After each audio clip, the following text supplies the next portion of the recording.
तर शहाजी बापूंच्या कार्यालयामध्ये एलसीबी निवडणूक आयोगाकडून तपासणी करण्यात आलेली आहे। एलसीबीचं पथक आणि निवडणूक आयोगाच्या भरारी पथकाकडून तपासणी सुरू असल्याची माहिती मिळते।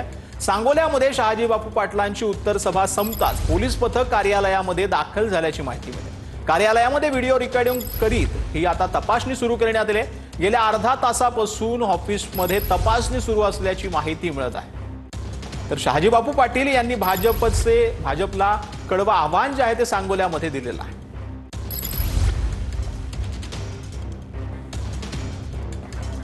तर आपले प्रतिनिधी रवी लवेकर आपल्यासोबत फोन लाईन वरती जोडले गेलेले आहेत। रवी, सध्या शहाजी बापूंच्या कार्यालयामध्ये निवडणूक आयोगाचं भरारी पथक दाखल झालेलं आहे, नक्की काय घडतंय?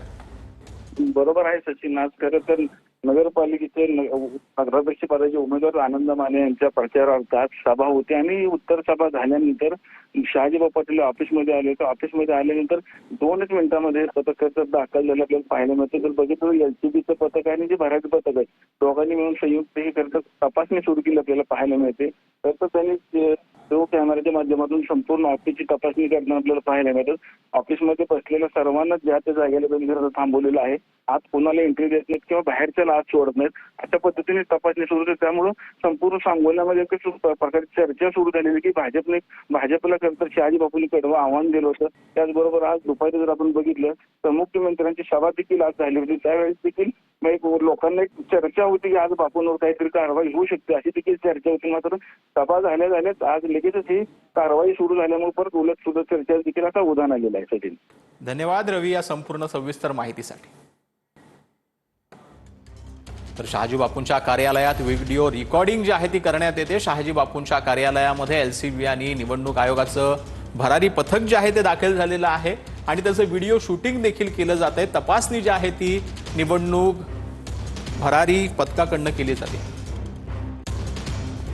तर शहाजी बापूंच्या कार्यालयामध्ये एलसीबीचं पथक दाखल झालेलं आहे। सांगोल्यामध्ये सर्वपक्षीय आघाडी विरुद्ध शहाजी बापू पाटलांचा उमेदवार असा थेट सामना रंगतोय आणि त्यामुळे भाजपा विरुद्ध शिवसेना अशी कडवी लढत जी आहे ती इथं पार पडते। आणि त्यानंतर नुकतीच जी आहे ती सांगोल्यामध्ये शहाजी बापू पाटलांची सभा पार पडलेली होती आणि त्याच नंतर बरोबर कार्यालयामध्ये आता एलसीबी आणि निवडणूक आयोगाचं भरारी पथक दाखल झालंय आणि त्याच्याकडनं तपासणी जी आहे ती कार्यालयामध्ये केली जाते। ही तिथलीच दृश्य आहेत ज्या वेळेला तिथे पथक दाखल झालंय आणि त्यांच्याकडनं व्हिडिओ शूटिंग जी आहे ती केली जाते या संपूर्ण कार्यालयामध्ये। तर शिंदेंची साथ सोडणार नाही, पीए बनायलाही तयार असं निलेश राणेंनी म्हटलेलं आहे। तर शिवसेनेचं खणखणीत नाणं म्हणजे निलेश राणे असल्याचं एकनाथ शिंदेंनी म्हटलंय। मालवणमधील प्रचार सभेमध्ये एकनाथ शिंदेंकडून निलेश राणेंचं कौतुक पाहायला मिळतं।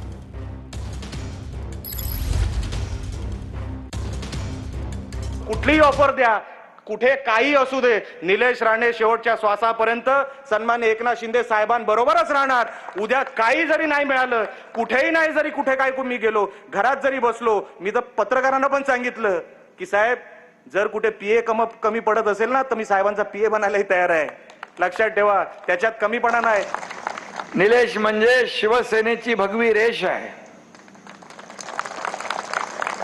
इलाका किसका भी हो, धमाका निलेश राणे ही करेगा।